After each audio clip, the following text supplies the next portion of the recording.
Hello and welcome. This is Rooflemonger, my friends. Combo Breaker 2026 was a hell of a weekend, had a great time. And one of the things I managed to do, on top of doing things like playing in the Avatar exhibition with Azula, was get some hands-on time with the Black Panther, aka Shuri, in Marvel Tokon Fighting Souls. Not tons of time, sadly, because time was limited because there's a very long line for people to play the characters, but I did get a little bit. Enough to mash around a little bit and figure out how her moveset really works. Because yes, we did have the trailer, we got a good idea from the trailer, but having actual gameplay definitely helps a lot more, and just when it comes to figuring out how characters play. So that said, what exactly is the Black Panther like? So I was a bit surprised. I expected like turbo rushdown or something. And Black Panther is very quick. Don't get it confused. Black Panther Shuri is very, very fast. But, and I mean but, seriously, her outfit's not like skin tight. It's just like painted on. She will get a lot of fans, let's be real. We got the speed. What I didn't anticipate was the seemingly very strong zoning, and the fact that she has super armor as well, or at least some form of parry and deflect. So they definitely are surprising me here. So let's talk about the Black Panther's moveset and everything Shuri is capable of. So first, just the colors. We know the black and purple, which is already very fetching, but her alternate color of the white, black, and green, that's really cool. I think she's going to have a lot of fantastic alternate colors. Shuri also seems to have some words for the people complaining about her on Twitter, as you can see here. Personally, I think she's super sick, and a lot of the moveset, as you're about to see, they definitely avoided the problem of Black Panther just being like Wolverine 2.0. So first, let's talk the first special here, the spear toss. So the spear toss, even though it's kind of vanilla, it's kind of good. Fast enough, does a good chunk of damage, and has multiple angles, like straight across and 45 degrees upwards. And it's air okay, so it can go straight across or 45 degrees downwards in the air. So we're talking complete coverage here. And with assists, that means no point of the screen is basically safe from the Black Panther. What are the odds in Combo Breaker weekend I'd get to preview two different ladies of royal stature who have strong zoning games back to back? Weird, right? Next up is Wild Hunt. She basically does like an acrobatic kick, and this does have invincibility against jumping attacks. So has a fireball, has an uppercut, almost a Shoto. Well, not quite. The animation for this is sick, by the way. She basically does the cartwheel and then blasts you with like the Bast Blaster. I had very limited time, so I didn't get to test if like the enhanced version is full invincible, although I'm assuming if the regular one is invincible against aerial attacks, that's sort of fighting game logic. The metered one would be full invincible, but have to wait and see on that. Just all I know, looks super cool. There is Predator Arts Quarter Circle Back Special. This is basically her mix-up engine, as the medium version of this is a low and the EX version is an overhead. So she has lots of ways to break people open. And the light is a mid that triggers the wall break effect. So at minimum, just another pretty okay tool for the toolbox.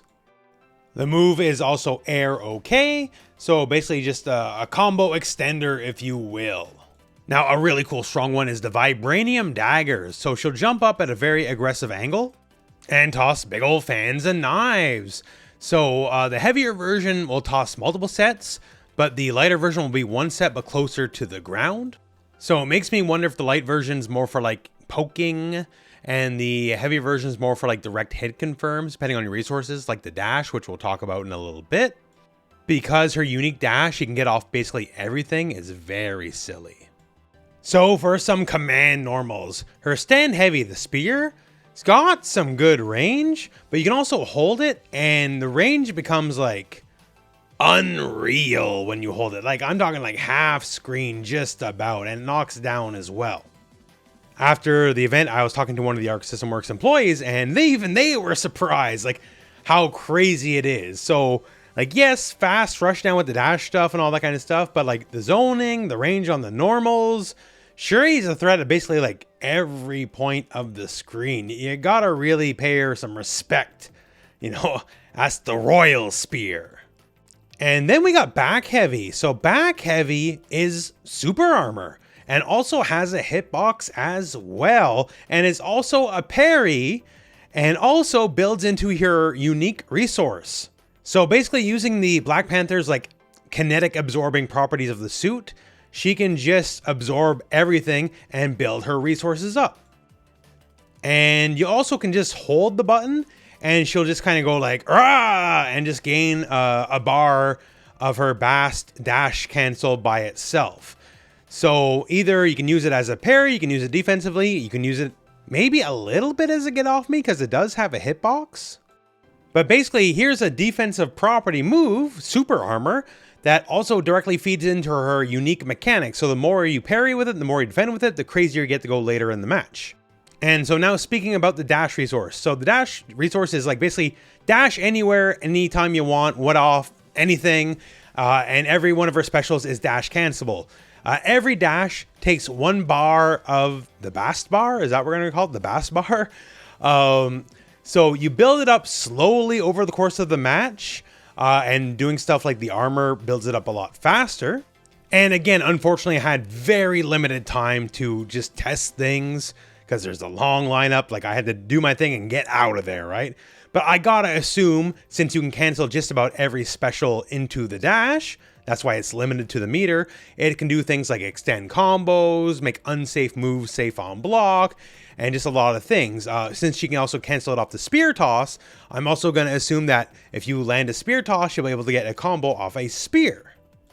For super moves, her first super or 50 meter super is Warrior Queen, and it's almost like Maximum Panther a little bit, just going up, down, left, right on people here. Animation's pretty cool. I do like that she's, a fusion of tech, but more primal tools as well. Like, hey, we're tossing the spear, but we also have giant energy cannons. Use the arsenal, I guess. Use everything that's given to you. But mostly there to do damage. And most level 1 supers kind of feel that way, honestly. Now, her level 2 super is a very different story. This is Heart-Shaped Herb. So this gives you infinite dash meter while it's up. Infinite dash meter. And also, before the install ends, or anytime you want really, you can also end it early to do that super move. Given that it's somewhat difficult to build dash meter, like get more than just a couple uses of it per round, it would seem, the fact that you have infinite amount while the install is live seems extra good. Again, you can cancel just about everything into a dash as far as our moveset is concerned. So that's great. And the fact, like if it just did that, that'd be okay. Like I think it'd be a perfectly valid use of bar by itself because you can definitely crack people open and get your pressure on, get your extended combos. But the fact that it has another super at the end of it, Bast Fury, that you can do whenever. And like this does a good amount of damage, looks really cool, all that kind of stuff. Like all the better yet, really. A lot of the 100 meter supers just seem to be, hey, go do damage. And given this has a lot more variety to it, and by the way, the startup is invincible with the install, it seems like this might be one of the more useful ones, at least in these early stages. And her Tokon Assemble, let's say the team name, Wakanda Claws is just the random team name it gave me. And so this is like your comeback mechanic, right? So a Tokon Assemble attack takes 150 meter and can only be done on rounds where someone might lose the game and everyone comes in, everyone gets like, signature attacks, if you will. And the point character, this time being Black Panther, gets the extra big signature attack. So she's getting here on Panther. I did say Battle Beast last time. Someone said, well, Skeletor is more like Panther. So there you go, Panther. And goes for a big old wallop, like very anime style, clear through the enemy. And then we assemble at the end. Looks pretty cool. So that's a little bit of a heads up on how Black Panther works in the game. Again, sessions were 10 minutes. I had influencer privilege, I guess. They gave me 20 minutes instead of 10 minutes. But limited time, but I just wanted to make sure to go over all the moves so you can get an idea of what the character is capable of. I gotta say, I'm pretty impressed. Again, I expected the fast, I knew the dash cancels. I didn't expect the strong zoning, the big normals, and the super armor. Those were all surprises to me, to say the least. And the fact that, she looks pretty good, I'm not gonna lie here, right? The trailer's one thing, seeing it in person is another. But anyways, add all those things together, she might make the team now. Like, I'm intrigued, actually. This is definitely one of the deals where the trailer did not tell the full story about the character. And I have to say, I'm pleasantly surprised. Also, I'm just happy she's a spear user. Rant for a second. I'm so sick of sword users in video games. Spears are literally the best weapon in human history till guns. Like, spears are literally cooler than swords. Like, when the rare exception of the game lets you do it, I'll always use a spear. Or a mace or a hammer because, you know, big boy stuff, right? But yeah, anyways, I think the way she fights is really cool. I love the range. I just kind of dig everything here. I'm surprised. That's really all I can say. Thumbs up as far as the character goes.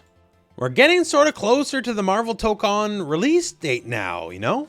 It's August 6th. We're almost in June now. Like, it's actually not that far away. So maybe get to thinking on prepping your team because you'll be playing this game sooner rather than later, it looks like.